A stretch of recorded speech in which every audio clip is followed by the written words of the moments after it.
You know what time it is. September 6th, 2024. My fiance and I just finished our Star Wars marathon with Episode 9, The Rise of Skywalker. Now, she had never seen any Star Wars film ever. And as her fiance and a big Star Wars fan, I felt it my obligation to show her those films.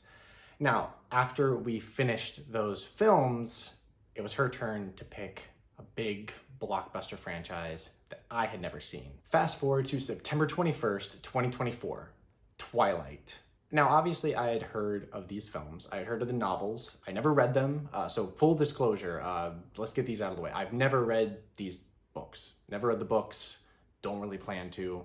And second disclaimer, spoilers. This is gonna go into spoilers about all of the different films, so you have been warned. Now, of course, I knew what the Twilight films were. I knew what the novels were. I remember as a kid hearing all about them.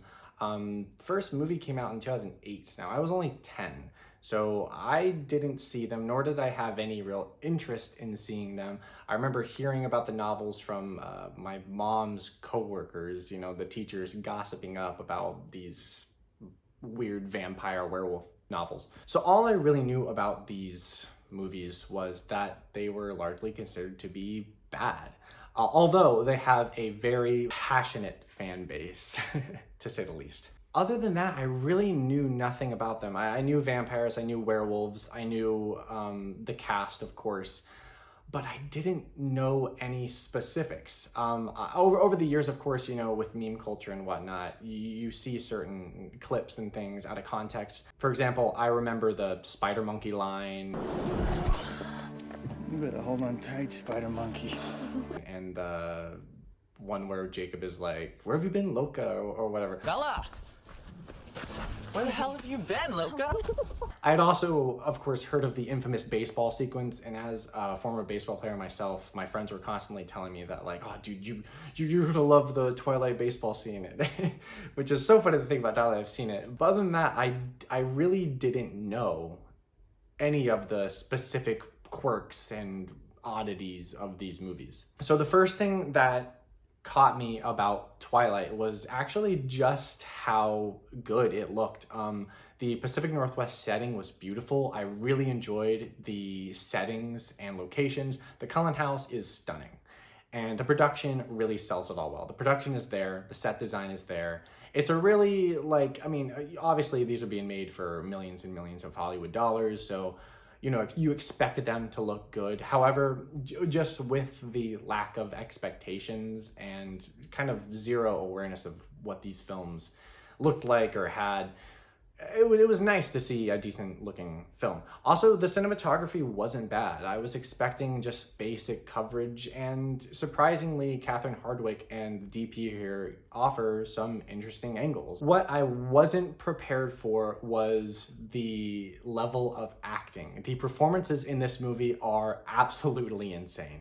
I was expecting, you know, weak, bad line deliveries and some weird performances. What I wasn't expecting was the weird physicality of the central two performers. Now, full disclosure, I think Kristen Stewart and Robert Pattinson are both great actors. I've seen them, you know, flourish in their careers since these movies, and they both can offer great performances. What they're doing in this movie and throughout the series, really, but especially the first film, is just absolutely bizarre. Robert Pattinson looks like he's on drugs for the entirety of the movie. Like, I understand his character, like, has some issues, you know, specifically with, you know, like, Bella's blood and whatever.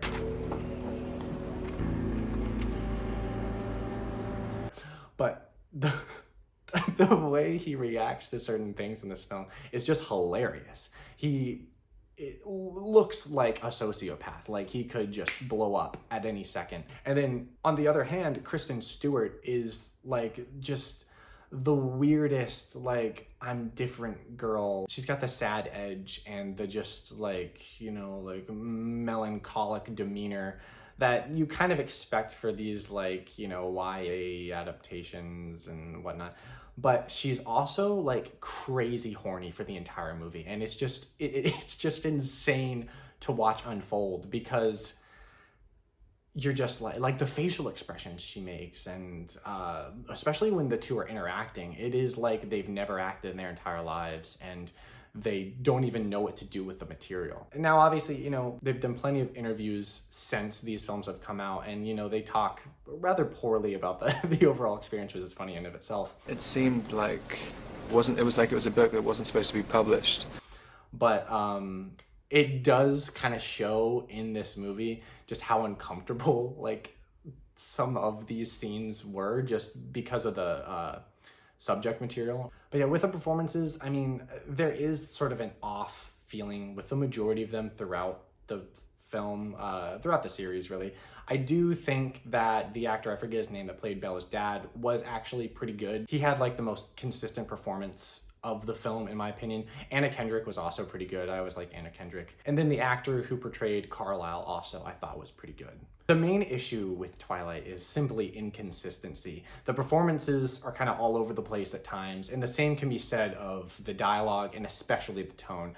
Some of the lines in this movie are just utterly ridiculous, and finding out they came directly pulled from the books is crazy. Obviously, I had heard Stephenie Meyer was not the best writer, and it definitely shows, but some of the lines in here are just absolutely hilarious. And so in turn, tonally, this film is just a mix of laughable moments that shouldn't be laughable, odd, awkward, weird sexual tension, and problematic toxic romance. And I think everyone knows this at this point, but it is off-putting just how manipulative and controlling Edward is, and how little Bella seems to be like aware of this. Now, throughout the franchise, I mean, we have a very toxic love triangle. Jacob, Edward, Bella, they all have their own major issues when it comes to relationships and emotions. And it makes for a message that isn't the best for, you know, young people going through maybe similar relationship troubles or coming of age in certain ways. But that's, you know, besides the point, because I feel like most people watch these movies just to make fun of them, or just to feed into the whole Edward versus Jacob debate, which I think after seeing these films is absolutely insane. I mean, I personally, I'm for team therapy. I think that would have been Bella's best choice. When it comes to the writing, the film is also quite inconsistent.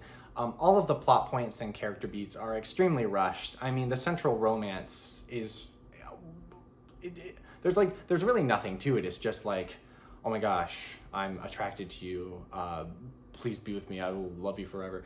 Okay, yeah. It's extremely rushed and extremely sudden, and there's not a lot of progression. I also wished that we got more into Edward's family and Bella's friends. We really don't learn a lot about any of them, and we ultimately do learn a bit more, especially of Edward's family in the later films, but still there is that sense of something missing character-wise in this film to understand Edward's character, for example. So yeah, there are some things that could have been developed a bit more, I think, in terms of like the side characters. And then of course the central romance is just extremely rushed to where I personally didn't care about it, but it was also just because of the problematic way in which these two, you know, deal with each other. That was a little like, I don't get it. I don't see the romance. It doesn't make sense to me. And so because of these issues and consistency, the film as a whole does feel rather stop and go at times. The pacing isn't the most consistent, and then the film does feel a little long. Certain sequences definitely feel drawn out, and I think the fact that the tone can be so awkward at times too definitely contributes to that feeling of like, okay, this scene is going on for way too long, can we please move on? As for other issues, the VFX can be pretty rough at times, though I did appreciate some practical effects as well. There is some wire work happening, and though it does look super goofy in those forest scenes, I appreciate the practical approach. They may not look the best, but they're not completely CGI, which I can respect. Also, let's talk about the color grade. One thing that my fiance kept telling me is that I'm gonna think the blue tinted color grade is hilarious. And while I think the color grade and lighting at times are a bit much, there is some overexposure with the whites that can become a little distracting, and some of the nighttime sequences are a bit too blue. But I honestly felt that the blue filter here worked for the setting. I think it fit the sort of moody tone and the Pacific Northwest region pretty well. And to be honest, it didn't bother me. I think visually this film had something unique going for it that the later films lost.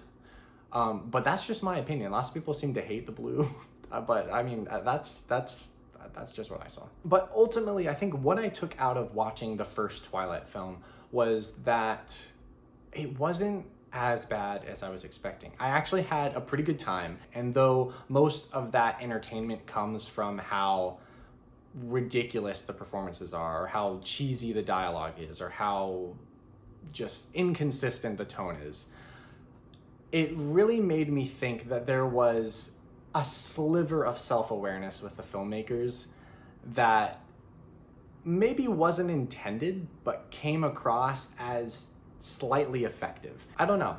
It's hard to explain, but I do feel like part of this was intentional. Whether it all worked is obviously debatable. But yeah, Twilight was not as bad as I thought. Visually, I thought it was pretty good. The performances are memorable, to say the least. They definitely are unique. And I will say as well, like, it wasn't like your typical cliched, predictable, like, you know, romance story. There were things that I was not expecting here, and I can at least appreciate that. What I also liked about this movie was actually the score. I thought the score actually, you know, complemented the tone and feel of the film and the look of the film quite well. The main theme was actually kind of catchy. I really liked it. And then the soundtrack is awesome. I mean, we got Muse, we have Linkin Park, Radiohead, Paramore, like fitting right in with my music taste. So that was a big plus. Did enjoy that. And so I feel like I should talk about the infamous baseball sequence as well. So, I mean, I'd heard of it, and my fiance was really hyping it up. And when it actually happened, I mean, it was goofy as hell, you know. It was pretty obvious, like, none of these actors had really played baseball. Maybe, you know, as a kid or something, but the form was off, you know. But regardless, it was entertaining, you know. It was silly. Just how fast they would run around the bases looked really dumb. And then just having a Supermassive Black Hole by Muse as the accompanied song, strange choice.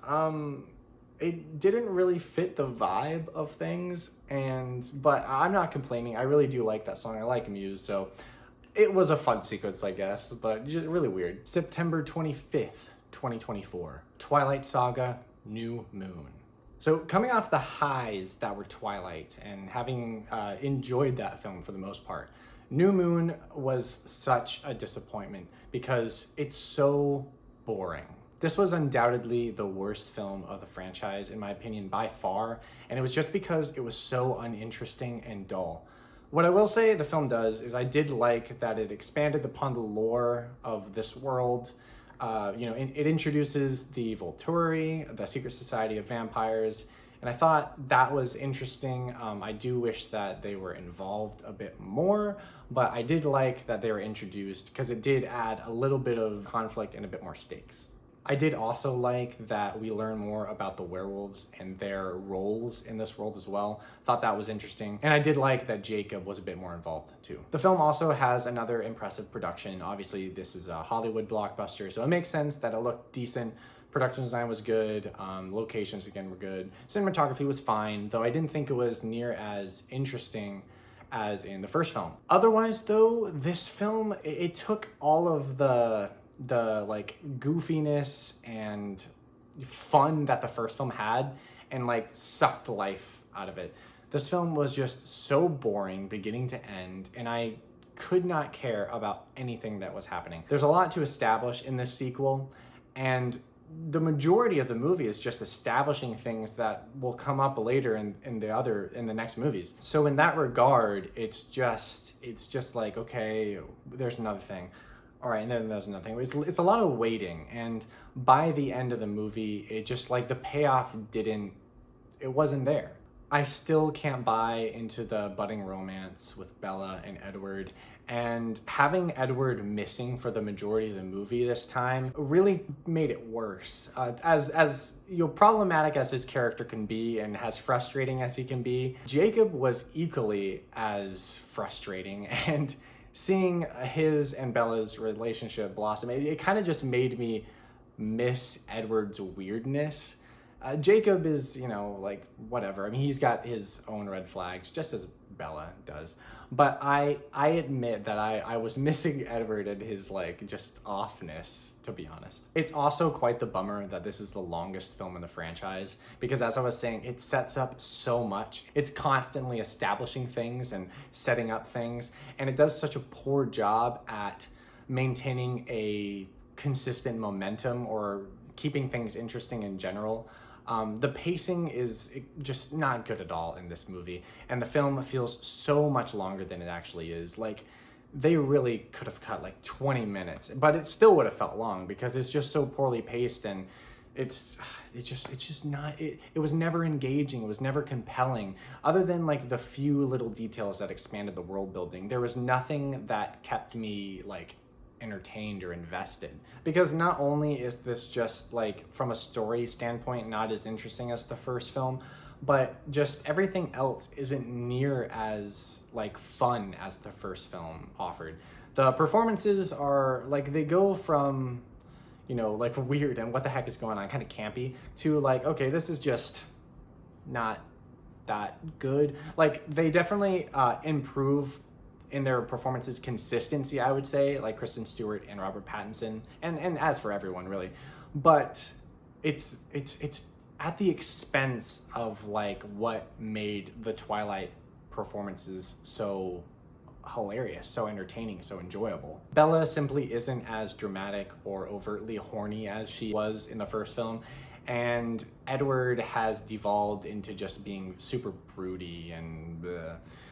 Which was just disappointing. It's kind of a catch-22 because though these individual elements did improve, like objectively speaking, subjectively it was like they kind of took away. By having the dialogue a little better, by having the tone a bit more consistent, by having the performances a bit better too, it just like, it took away from the enjoyability of the movie, and ultimately just made me less interested in what was happening story-wise. I was also disappointed by the score. I liked the first film score, and I liked the soundtrack. And though we do get another Muse song here, the score is just not near as memorable, and I think that took away from the experience as well. And then as for other issues, the VFX here are just not very good. I think that the werewolves looked pretty decent on their own, but whenever they were interacting with like practical elements or like the actors, it didn't look great. There were also some odd editing choices here and there that just didn't work for me. When I took New Moon in as a whole after watching Twilight, it just feels like a very watered down attempt at recapturing what made the first film so memorable. It still has, bits of campiness and bits of, silly, fun in the tone, dialogue, and acting, but it felt more melodramatic and awkward in a bad way.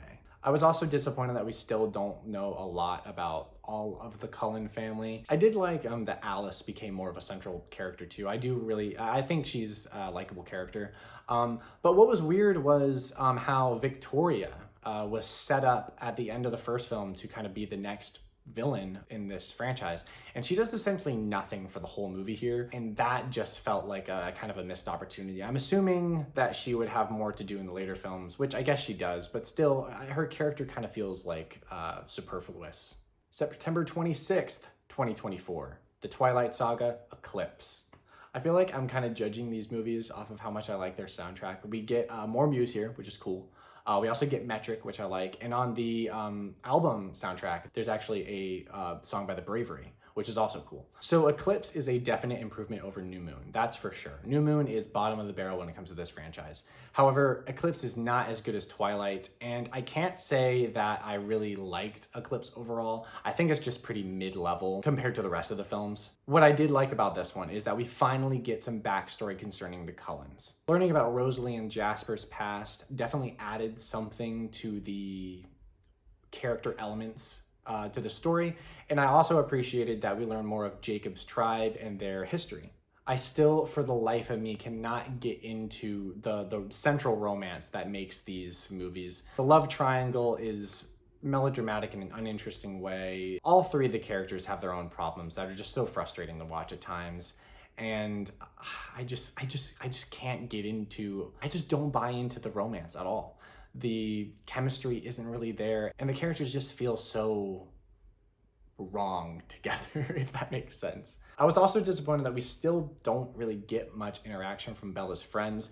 I know they've kind of taken a back seat at this point in the movies, but they're still there, and having a bit more to them would definitely, I think, help. But because Bella is so intertwined with Jacob and Edward, I guess it makes sense that her friends are left to the wayside.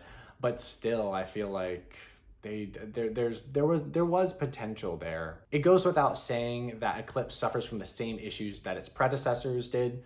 The dialogue is still not very good. The acting is still inconsistent, and tonally, the movie is still all over the place. But I think at this point, I was becoming kind of accustomed and attuned to the levels of inconsistency with those particular elements. So they didn't bother me as much, although it's still like that, okay, that's a bad line, you know, that line delivery wasn't good. This tonally doesn't make sense. There's still all of that in this movie, but just so they're like, they don't affect you as much because you're getting more used to them. And I do think that Taylor Lautner just wasn't working as well in this film as he wanted to. I think his more emotional moments came off as disingenuous and unconvincing, and he was probably one of the weaker points of the film, unfortunately. I still think that the actor who portrays Carlisle and the actor who portrays Bella's dad are the most consistent performances of the bunch. And I didn't even realize that Bryce Dallas Howard was in this until like midway through the movie.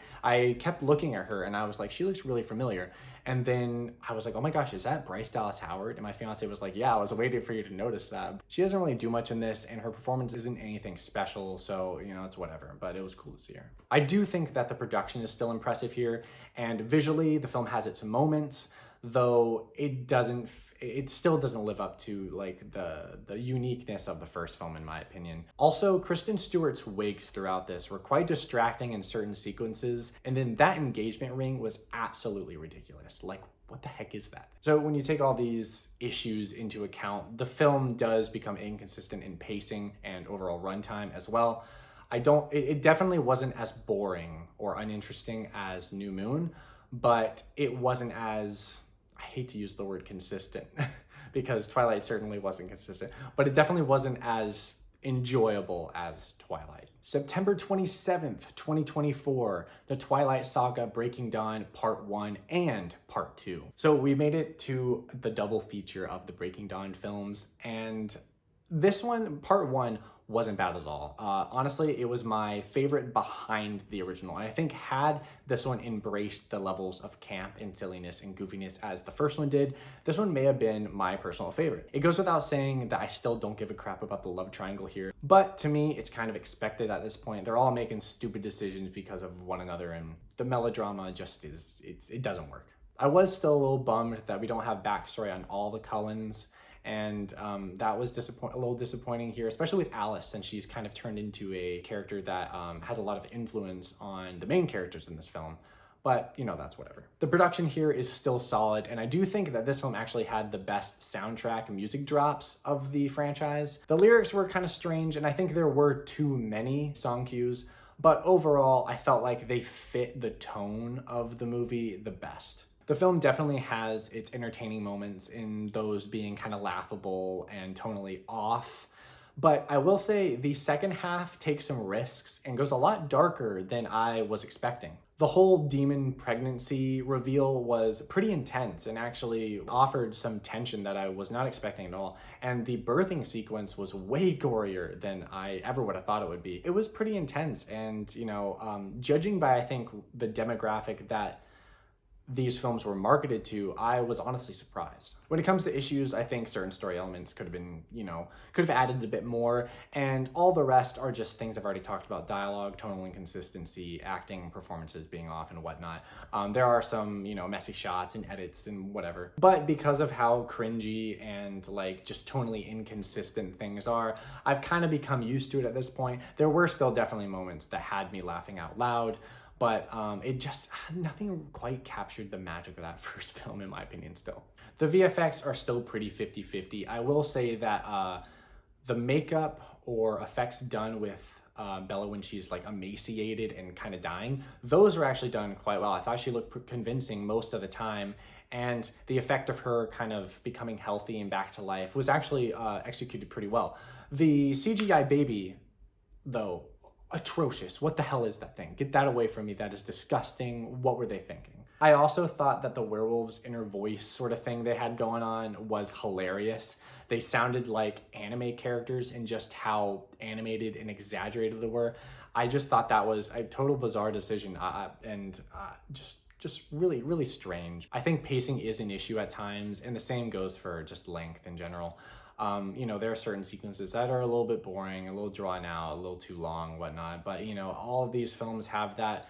And because of the tonal lapses and the bad dialogue and certain stuff like that, it definitely doesn't help.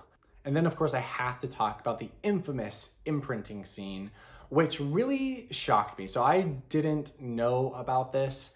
Maybe I had heard about imprinting like before watching this series, but I didn't know where it went, specifically with Jacob's character and Renesmee, which, okay, by the way, like what a name, right? What a name. So that scene genuinely floored me, because what I thought imprinting was, or had been set up as, was something that werewolves do to a potential mate.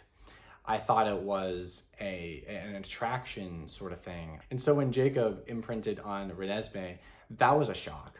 And then the ensuing confrontation concerning that was just also a shock, because that was hilarious. The Loch Ness Monster line was gold. You nicknamed my daughter after the Loch Ness Monster?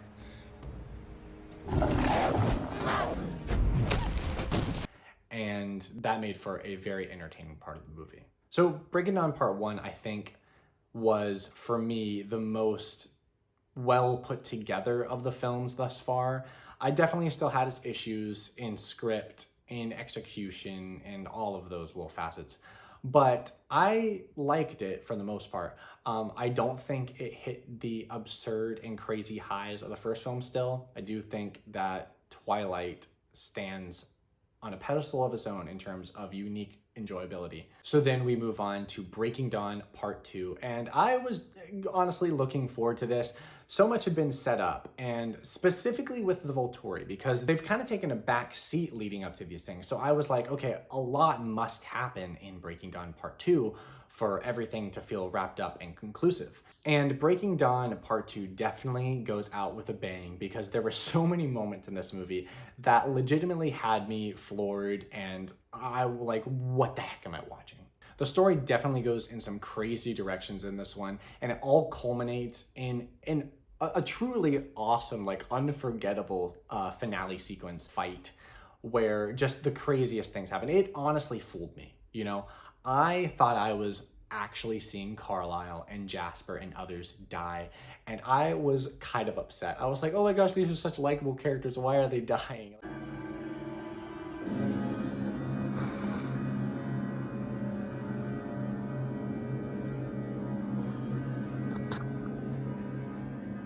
No, Carlisle!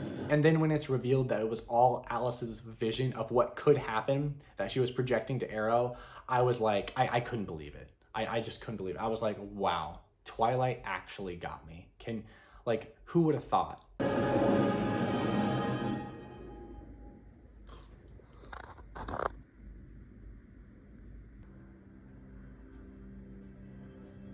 What a switcheroo.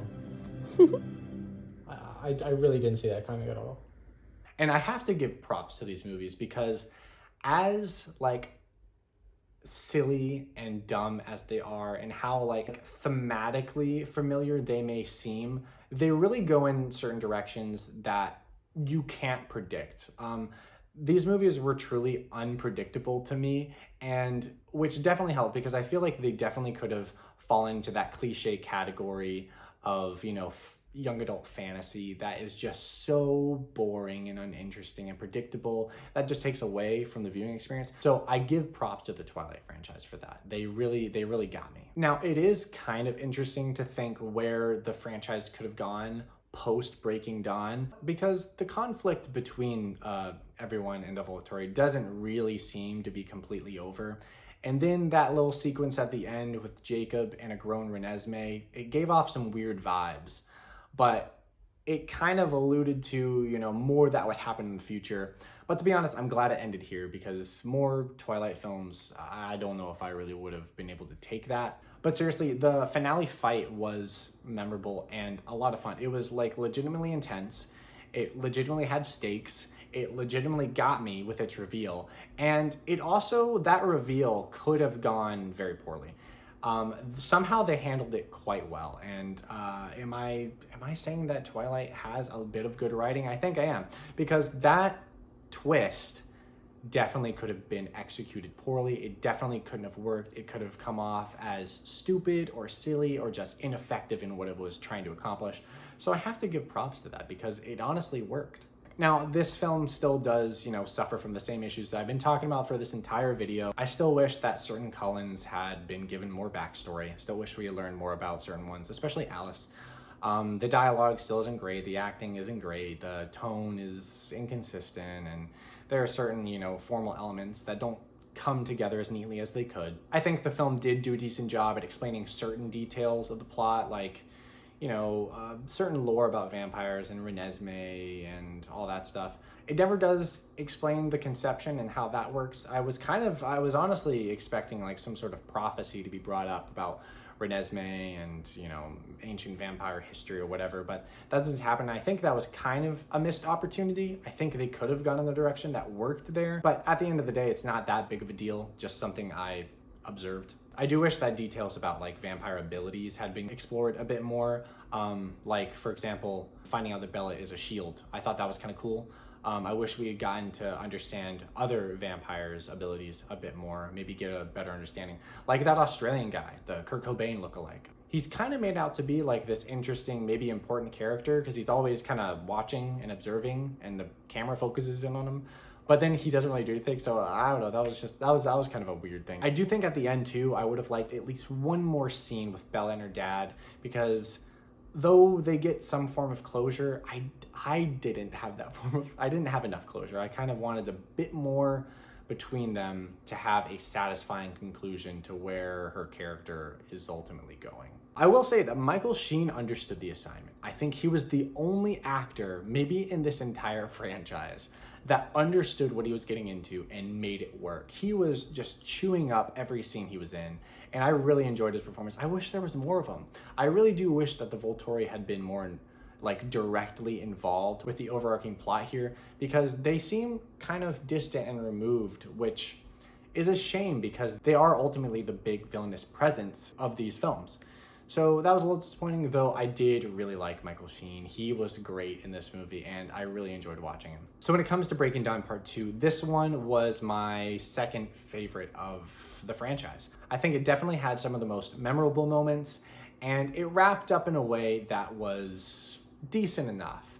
It's definitely not a good movie. I can't say that about any of these films, honestly, but it definitely wasn't bad. And so my overall thoughts on the Twilight franchise are pretty much like, these are not good movies at all. Objectively, there is so much wrong with them, but when it comes to individual enjoyment, there is a lot to be entertained by here. Specifically regarding just how weird and bizarre the storylines go, because these movies were legitimately unique film watching experiences. The first one especially. The first one just is off the rails. It's over the top. It's exaggerated beyond belief. It's weird. It's strange. And somehow it kind of works. I still stand on saying that there is a slight semblance of self-awareness in that first film. And unfortunately, that is lost in the sequels, but there is some enjoyment to be had with the sequels. In terms of what I liked, I enjoyed Twilight. I liked Breaking Dawn Part 1, and I liked Breaking Dawn Part 2. Eclipse was pretty mid. I can't say I liked it, but I definitely didn't hate it. And then New Moon was just bad. If I had to rank these films, from worst to best, New Moon, Eclipse, Breaking Dawn Part 1, Breaking Dawn Part 2, and Twilight. I really don't think that any of the films capture that just sheer absurdity of the first film. And it mainly comes down to Catherine Hardwicke's direction, which I feel like she had to be, she just had to be aware of just how weird these were, right? And the just absolutely bizarre performances by Kristen Stewart and Robert Pattinson, they really make the movie. And though their performances like objectively improve over the course of the other films, they're nothing like they were in that first film. And so for that, you know, that's just how it is. So those are my overall thoughts on Twilight. Watching them for the first time, it was definitely an interesting experience. But I'm glad we did it, because the first film, and especially the last film, the series began and ended on such highs that, like, I have to commend them, you know. It was entertaining overall. The series definitely had its lulls, you know. There was a lot of boring, there was a lot of uninteresting. I still do not care about the romance at all. The love triangle, I couldn't care less about. I am not Team Jacob. I am not Team Edward. I am Team Bella. You need to get some help. You know, and honestly, Edward, Jacob, they can get some help too. They need to see some therapists and really work out, you know, their personal issues. But these weren't as bad as I was expecting. You know, I have friends who said, "Oh my gosh, they're so bad, they're good. You're gonna love hating them." And then I have friends who are like, "These are legitimately moving movies." And I'm here to say that they're neither, you know. These are not good movies, but they're not complete trash. They are not romantic or moving or emotionally effective, and they're certainly not something you should look to for relationship advice. But they're also not just complete dumpster fires to where I didn't care about anything going on. Yeah, there are definitely aspects that I didn't care for. Yes, there are definitely aspects that could have been improved, but I think there is a uniqueness to them. There is an appeal to watching them, especially with someone. I feel like watching these alone definitely could have been a different story. But overall, I had a good time. I liked 3 out of 5, so that's a 60. I'll take it. So those are my overall thoughts on the Twilight Saga. Let me know. Do you like Twilight? Do you hate Twilight? Are you Team Edward? Are you Team Jacob? Are you Team Bella? Are you Team Alice? Apparently that's a thing, you know, a lot of people believe. I liked Alice, though I didn't think that Bella was going to end up with her, or should have. I think Bella really needs to go on her own for a little while and figure things out. But regardless, let me know what you thought. Let me know what your thoughts are on Twilight. If you enjoyed this video, give it a thumbs up. If you made it this far, hit the subscribe button. That would be awesome. And I will see you guys in the next movie review.